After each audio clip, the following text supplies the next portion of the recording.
Have you ever walked out of a meeting, finished reading a book, or completed an online course only to realize days later that you remember almost nothing? Your brain isn't broken. The problem is that nobody taught you how memory actually works. Right now, in this moment, neuroscience has revealed something extraordinary about your brain's ability to retain information, and what you're about to discover will fundamentally change how you learn anything for the rest of your life.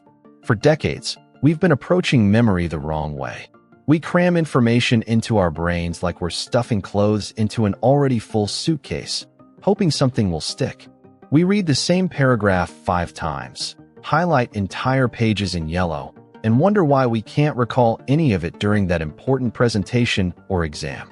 The truth is, your brain is the most sophisticated learning machine ever created, but like any machine, it requires the right operating instructions. If you're ready to transform how you learn and remember, make sure to hit that subscribe button right now and click the notification bell so you never miss strategies that will upgrade your brain's performance. Give this video a like if you're committed to mastering your memory, because what we're covering today will require you to think differently about thinking itself. The challenge we face in the modern world is unprecedented. Our ancestors needed to remember where to find food, how to avoid predators, and the faces of their tribe members. Today, we're expected to remember passwords, professional skills, facts for exams, people's names at networking events, and countless pieces of information that seem to evaporate from our minds the moment we need them most. The gap between what we learn and what we retain has become a source of frustration, missed opportunities, and even self-doubt. Many people have convinced themselves they simply have a bad memory, as if memory were a fixed trait like eye color. This couldn't be further from the truth. Your brain contains approximately 86 billion neurons, each capable of forming thousands of connections with other neurons. Every time you learn something new, your brain physically changes. This phenomenon, called neuroplasticity, means your brain is constantly rewiring itself based on your experiences. The question isn't whether you can improve your memory. The question is whether you're using the right techniques to work with your brain's natural architecture instead of against it. Let's start with what happens when you try to learn something. When information enters your brain through your senses, it first lands in your working memory, which is like a mental scratch pad. This working memory is notoriously limited. Research shows most people can hold only about 4 chunks of information in working memory at any given time.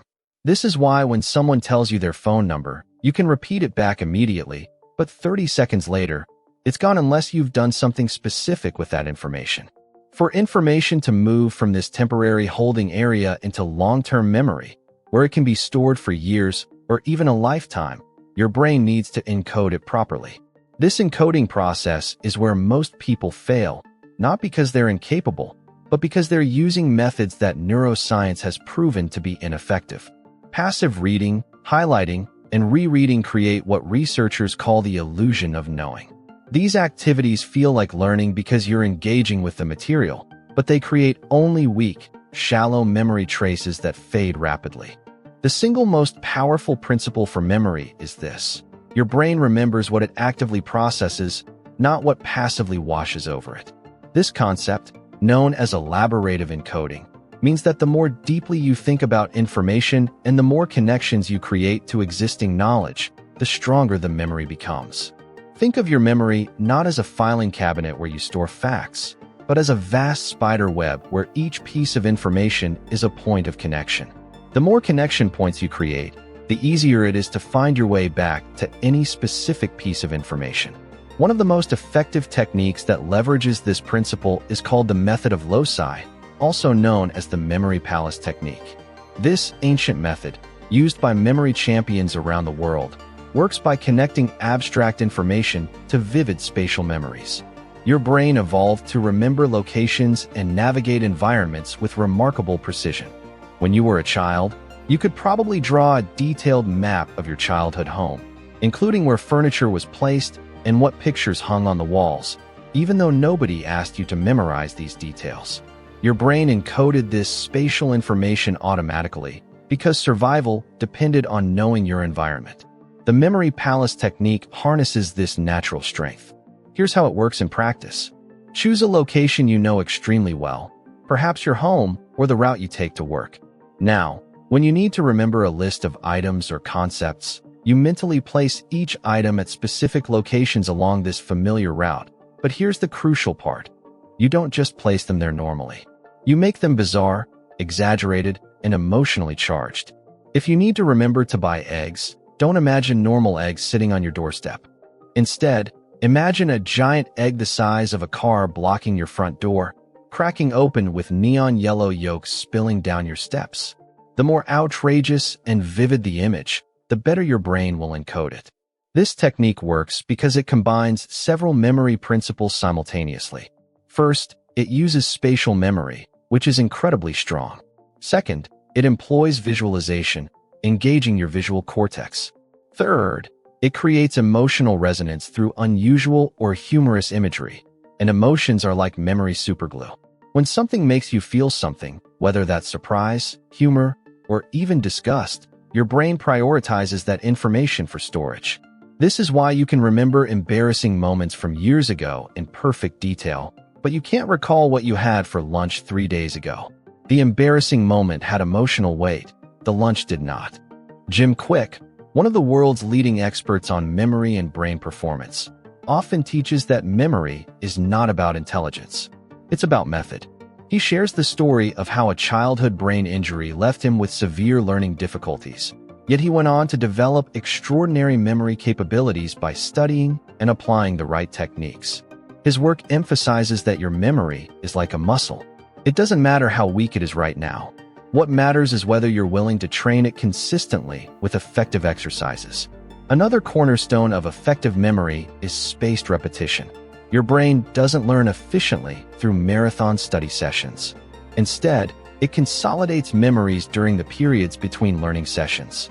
This process, called memory consolidation, happens largely during sleep when your brain replays and strengthens the neural pathways associated with what you learned that day. This is why pulling an all-nighter before an exam is neurologically counterproductive. You might stuff information into your short-term memory, but without sleep to consolidate those memories, they'll vanish almost immediately after the exam. Spaced repetition means reviewing information at increasing intervals. You might review something 1 hour after learning it, then the next day, then 3 days later, then a week later, then a month later. Each time you successfully recall the information, you're strengthening the neural pathway, making the memory more durable and easier to access. There are apps designed around this principle, but you can implement it yourself with a simple calendar and flashcards. The key is that you must actively recall the information, not just reread it. This brings us to one of the most important findings in memory research. Testing yourself is far more effective than studying. This might seem counterintuitive. Most people think of testing as a way to measure what you know, not as a learning tool itself. But retrieval practice, the act of pulling information from your memory, is one of the most powerful ways to strengthen that memory. Every time you successfully retrieve a memory, you make it easier to retrieve again in the future. Create practice tests for yourself. After reading a chapter in a book, close the book and write down everything you remember. After attending a lecture, spend 10 minutes writing a summary from memory before checking your notes. This feels harder than simply rereading your notes, and that's exactly the point. The difficulty is what makes it effective. Your brain grows stronger by struggling to retrieve information, not by passively recognizing it. Let's talk about attention, because you cannot remember what you never properly encoded in the first place. In our age of constant digital distraction, fragmented attention has become the norm. You're reading an article while notifications ping, music plays, and you're partially thinking about your to-do list. This divided attention creates weak, fragmented memories. Neuroscience shows that multitasking is largely a myth. What you're actually doing is rapidly switching attention between tasks, and each switch comes with a cognitive cost. When you're trying to learn something important, create an environment of focused attention. Turn off notifications. Close unnecessary tabs. Put your phone in another room. Your brain's prefrontal cortex, responsible for focused attention and working memory, functions best when it's not constantly interrupted. Research indicates it can take up to 23 minutes to fully return to a focused state after an interruption. If you're getting interrupted every 5 minutes, you never actually achieve deep focus. Beyond individual techniques, there's a broader principle that memory experts call meaningful learning. This means connecting new information to what you already know and understanding why it matters. Your brain is not designed to remember random, disconnected facts. It's designed to build models of how the world works. When you learn something new, ask yourself how it relates to what you already know. Ask why it's important. Ask how you might use this information. These questions create hooks that make the information easier to retrieve later. Let me give you a practical example. If you're trying to remember that the capital of Australia is Canberra, you could just repeat that fact over and over. That's rote memorization, and it's incredibly inefficient. Instead, you might think about why Canberra became the capital. It was chosen as a compromise between Sydney and Melbourne, both of which wanted to be the capital. Now you've created a story with conflict and resolution. You might visualize a map of Australia and picture where Canberra sits between these two larger cities. You might even research a famous landmark in Canberra, like Parliament House, and create a vivid mental image of it. Suddenly, this dry fact has become a rich, multidimensional memory with multiple retrieval paths. The role of physical health in memory cannot be overstated. Your brain is an organ, and like all organs, it requires proper care to function optimally. Exercise increases blood flow to your brain, promotes the growth of new neurons, and enhances the connections between existing ones. Studies show that just 20 minutes of moderate exercise before a learning session can significantly improve memory formation. Sleep, as mentioned earlier, is when your brain consolidates memories, clears out metabolic waste, and strengthens important neural connections while pruning away unnecessary ones. Chronic sleep deprivation impairs memory formation and recall as dramatically as being intoxicated. Nutrition matters too. Your brain consumes about 20% of your body's energy despite being only 2% of your body weight. It needs a steady supply of glucose for fuel, but it also needs the right building blocks. Omega-3 fatty acids, found in fish, walnuts, and flax seeds, are crucial for maintaining the health of neural membranes. B vitamins support neurotransmitter production. Staying hydrated is essential because even mild dehydration impairs cognitive function. You don't need expensive supplements or miracle foods. You need a balanced diet that supports overall brain health. Let's address a common misconception. Many people believe memory declines inevitably with age. And while it's true that certain types of memory show some decline, this decline is often far less dramatic than people assume, and much of what we attribute to aging is actually due to disuse. Your brain operates on a use-it-or-lose-it principle. When you stop challenging your memory and your cognitive abilities, they atrophy.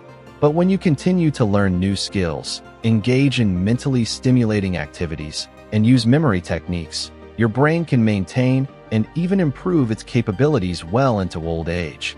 There's also the critical element of belief. If you constantly tell yourself you have a terrible memory, your brain will fulfill that expectation.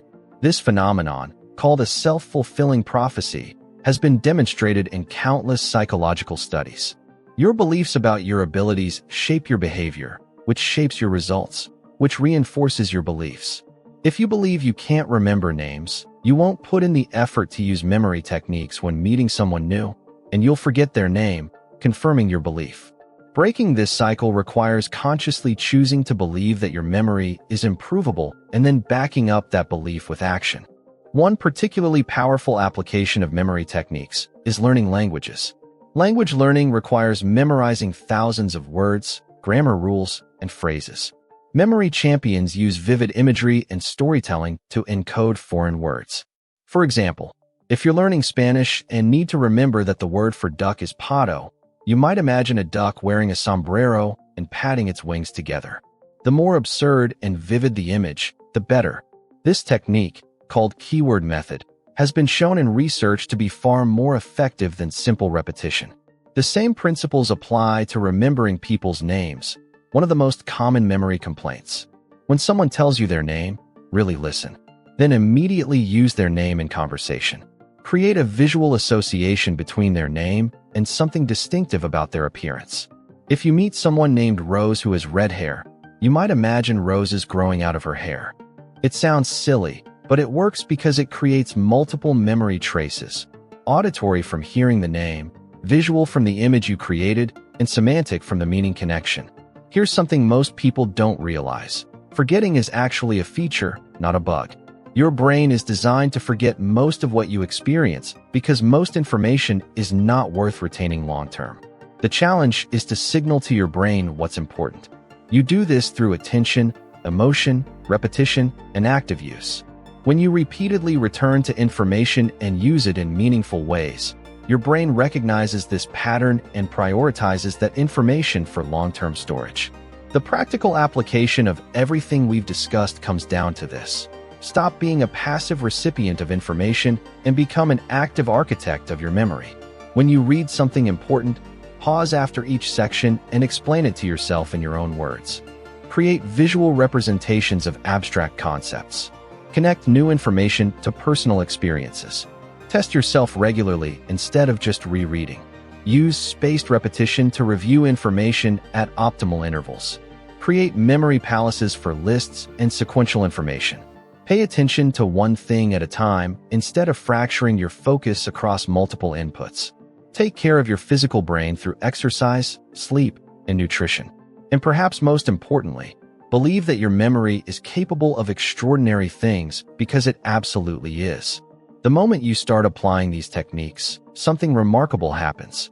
Not only do you remember more, but learning itself becomes more engaging and enjoyable. When you're actively creating bizarre mental images, building memory palaces, and making connections between ideas, you're engaging with information on a much deeper level than passive reading ever allows.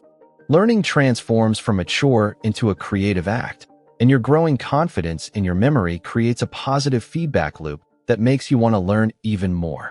You now possess knowledge that most people never encounter. You understand that memory is not a fixed trait, but a skill that can be developed. You know that your brain is extraordinarily capable when you work with its natural strengths instead of against them. The question is no longer whether you can remember what you learn. The question is whether you'll take these insights and put them into practice. Every technique described here is useless unless you actually use it, and that requires a decision on your part to approach learning differently from this moment forward. If you found value in what you've learned today, subscribe to this channel right now because we're committed to bringing you the latest insights from neuroscience and practical strategies for optimizing your brain's performance. Hit that like button to let us know this information was valuable, and share this video with someone who's struggling to remember what they learned. The human brain is the most complex structure in the known universe, and it belongs to you, waiting to be trained and optimized. Every memory you create, every skill you develop, every piece of knowledge you retain is changing the physical structure of your brain. You are literally sculpting your mind with every thought and every action. Make sure you're creating a masterpiece,